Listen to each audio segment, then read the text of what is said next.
ତ ଆର ବର୍ଷ ଏଇ ସାଇଟ୍ ୱାଲ୍ ଖସିଥିଲା ଆକୁ ସଫା କରାଯାଇଥିଲା ହେବା ପାଇଁ। ଆର ବର୍ଷ ନୁହେଁ ତ ଇଲେକ୍ସନ ବର୍ଷ। ତେଣୁ ଇଲେକ୍ସନ ଗଲା ପରେ ତ କାମ କାହିଁକି ହେଲାନି ଆମେ ବି ଜାଣିପାରୁନୁ, କିନ୍ତୁ ଏଇ କାମଟାକୁ ମୁଁ ସଫା କରୁଛି। କହିବାର କିଛି ଆପତ୍ତି କାହାକୁ ଅଭିଯୋଗ କିଛି କରିବାର ନାହିଁ, ଖାଲି ମାଡ। ଚାଷୀ ଯେତେବେଳେ ଆନ୍ଦୋଳନ କରୁଛି ଚାଷୀ ପାଇଁ କିଛି ନାହିଁ, ଚାଷୀ ଉଠିଲେ ଖାଲି ବାଟେଇବ, ଏକପଟିଆ ଆଉ କିଛି ଶୁଣିବନି। ଯାଉ ପ୍ରଶାସନ ଫାଶୀ ଲଗାଉ କିଛି ନାହିଁ, ସେଥିପାଇଁ କୋର୍ଟ ଅଛି, ହାଇକୋର୍ଟ ଅଛି, ସୁପ୍ରିମକୋର୍ଟ ଅଛି। ଆମେ ତାକୁ ସକାଳୁ କହୁଛୁ ଯେ ହିଟାଚିଟା ଆଣିକି ଏଟା ଖୋଲ ପାଣିଟା ଯାଉ ହରି, ଆମେ କଥା କେହି ଶୁଣିବା ନାହିଁ। ଚୁଚ୍ଛା ପଇସା ଦେଇକି ବାଲ୍ୟଖାର ବନ୍ଧରେ ପ୍ୟାକିଂ କରିକି ଥୋଇକି ପଇସା ଖର୍ଚ୍ଚ ହେଉଛି। ଖଣ୍ଡପଡ଼ା ଜଳସମ୍ପଦ ବିଭାଗର ଅଫିସର ପ୍ରୀତି ଆଭିମୁଖ୍ୟ ଯୋଗୁଁ କଲବଲ ହେଲେଣି ଚାଷୀକୂଳ। ଗୋଟିଏ ପଦବୀରେ ଦୀର୍ଘ ବର୍ଷ ଧରି ଗାଦି ମାଡ଼ି ବସିଥିବା ଅଧିକାରୀଙ୍କ ବଦଳି ସତ୍ତ୍ୱେ ଏଠାରୁ ରିଲିଭ୍ ହେଉନଥିବାରୁ ଅସନ୍ତୋଷ ତୀବ୍ର ହେଲାଣି। ନିର୍ଦ୍ଦିଷ୍ଟ ଠିକାଦାରଙ୍କୁ ପୋଷୁଥିବା ବାବୁ ଜଣକ ଏବେ ଜଳସମ୍ପଦ ବିଭାଗକୁ ବୁଡ଼ାଇ ଦେଲେଣି। ଆଜି ପୂର୍ବାହ୍ନରେ କୁମୁଣ୍ଡି ନିକଟରେ ସ୍ଲୁଇସ୍ ଗେଟ୍ ଭାଙ୍ଗି ଯାଇଥିବା ବେଳେ ଏକାଧିକ ଚାଷୀଙ୍କ ଫସଲ ମାଟିରେ ମିଶିଛି। ସ୍ପ୍ରିଣ୍ଟଅପ୍ କାମ ଦେଇ ଗେଟ୍ ମରାମତି କରିବାକୁ ଅଣ୍ଟା ଭିଡ଼ିଥିବା ବିଭାଗକୁ ମହଙ୍ଗା ପଡ଼ିଥିବା ବେଳେ କଲବଲ ହୋଇଛନ୍ତି ଚାଷୀ କୂଳ।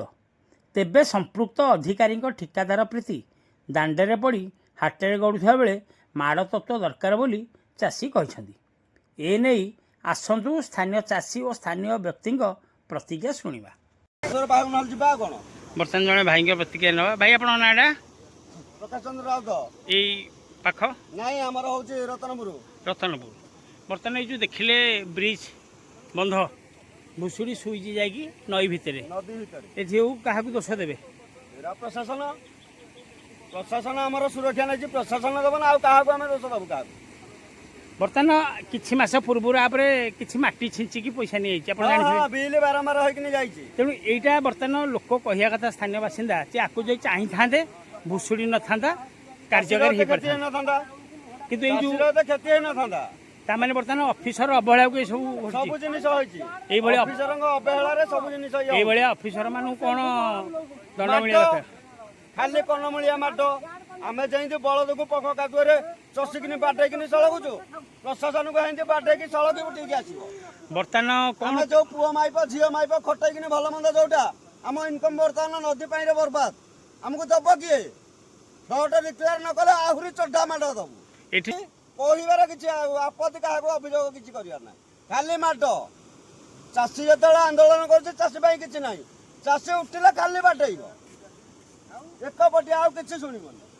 ଯାଉ ପ୍ରଶାସନ ଫାଶୀ ଲଗାଉ କିଛି ନାହିଁ, ସେଥିପାଇଁ କୋର୍ଟ ଅଛି, ହାଇକୋର୍ଟ ଅଛି, ସୁପ୍ରିମକୋର୍ଟ ଅଛି। ଚାଷୀର କ୍ଷତି ଦବ କିଏ?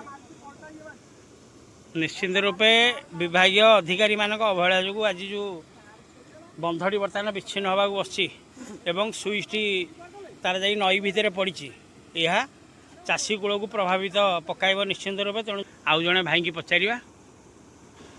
ଭାଇ ଆପଣଙ୍କ ନାଁଟା? ବର୍ତ୍ତମାନ କ'ଣ କହିବେ?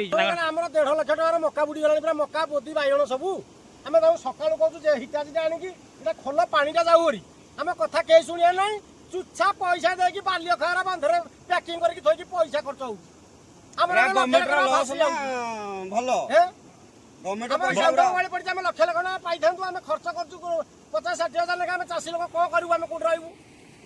ଆମେ ସକାଳୁ ଆମ କଥା ବୁଝୁନାହାନ୍ତି। ବର୍ତ୍ତମାନ ହିଟାଚିଟା ଆଣିକି କାଟିଥିଲେ ପାଣିଟା ଖାଲି ହେଇସାରନ୍ତାଣି। ନହେଲେ ପ୍ରଶାସନକୁ ହିଟ ଲାଗିବ କ'ଣ? କୁମୁଟି ଠଉ ଆଡ଼େ କଳାଟା ସିଧା ମୂଳା ବୁଡ଼ିକି ରହିଲାଣି ଆମର ବାରମ୍ବାର ପାଣି।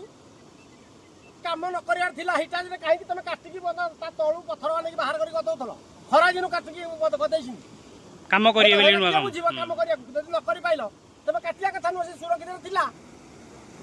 ନିଶ୍ଚିନ୍ତ ରୂପେ ବର୍ତ୍ତମାନ ଗୋଟେ ସାଂଘାତିକ ଅଭିଯୋଗ ଆଣିଛନ୍ତି ସ୍ଥାନୀୟ ବାସିନ୍ଦା ଯେ ଏଇ ଯେଉଁ ଜାଗାଟି ଥିଲା ସୁଇଚ୍ ମୁହଁରୁ ନୂତନ କାମ କରାଯିବ ବୋଲି ଏହାର ଚାରିପାଖରୁ ସପୋର୍ଟିଂ ୱାଲ୍ ଠାରୁ ଆରମ୍ଭ କରି ପଥର ଯାହା ଥିଲା ସବୁ କାଟିଦେଲା ପରେ ଏହା ଦୁର୍ବଳ ହୋଇଗଲା କ୍ରମଶଃ, ଯାହାଫଳରେ ବର୍ତ୍ତମାନ ଭୁଷୁଡ଼ି ଯାଇଛି। ଏଇଟା ପ୍ରକୃତ ସତ୍ୟ କଥା। ନିଶ୍ଚିନ୍ତ ରୂପେ ଏଥିରେ ଯେଉଁ ଦାୟିତ୍ୱରେ ଅଛନ୍ତି ଆମର କନିଷ୍ଠ ଯନ୍ତ୍ରୀ ହୁଅନ୍ତୁ କିମ୍ବା ଏସ୍ଟିଓ ହୁଅନ୍ତୁ କିମ୍ବା ଉପରିସ୍ଥ ଅଧିକାରୀ, ଏମାନେ ନିଶ୍ଚିନ୍ତ ରୂପେ ସମ୍ପୂର୍ଣ୍ଣ ଦାୟୀ। ତେଣୁ ଏଇଭଳି ଦୁର୍ନୀତିଗ୍ରସ୍ତ ଅଫିସରମାନଙ୍କ ବିରୁଦ୍ଧରେ ଦୃଢ଼ କାର୍ଯ୍ୟାନୁଷ୍ଠାନ ନେବାର ଆବଶ୍ୟକତା ରହିଛି। এই ভিডিও মাধ্যমে আমি এতিକି অনুরোধ করছু। জয়বাবু অনেক তাঁর প্রতিক্রিয়া নেওয়া। ভাই বর্তমানে এই যে বন্ধ রাস্তার সুইচটি ଭୁଷୁଡ଼ି ଗଲା। କ'ଣ କହିବେ ଏଥିପାଇଁ? ତ ଆର ବର୍ଷ ଏଇ ସାଇଟ୍ ୱାଲ୍ ଖସିଥିଲା, ଆକୁ ସଫା କରାହେଇଥିଲା ହେବା ପାଇଁ। ଆର ବର୍ଷ ନୁହେଁ ତ ଇଲେକ୍ସନ ବର୍ଷ। ତେଣୁ ଇଲେକ୍ସନ ଗଲା ପରେ ତ କାମ କାହିଁକି ହେଲାନି ଆମେ ବି ଜାଣିପାରୁନୁ, କିନ୍ତୁ ଏଇ କାମଟାକୁ ମୁଁ ସଫା କରିଥିଲି। ଖଣ୍ଡପଡ଼ାରୁ ସନ୍ତୋଷ କୁମାର ସାହୁଙ୍କ ରିପୋର୍ଟ, ଖଣ୍ଡପଡ଼ା ଖବର।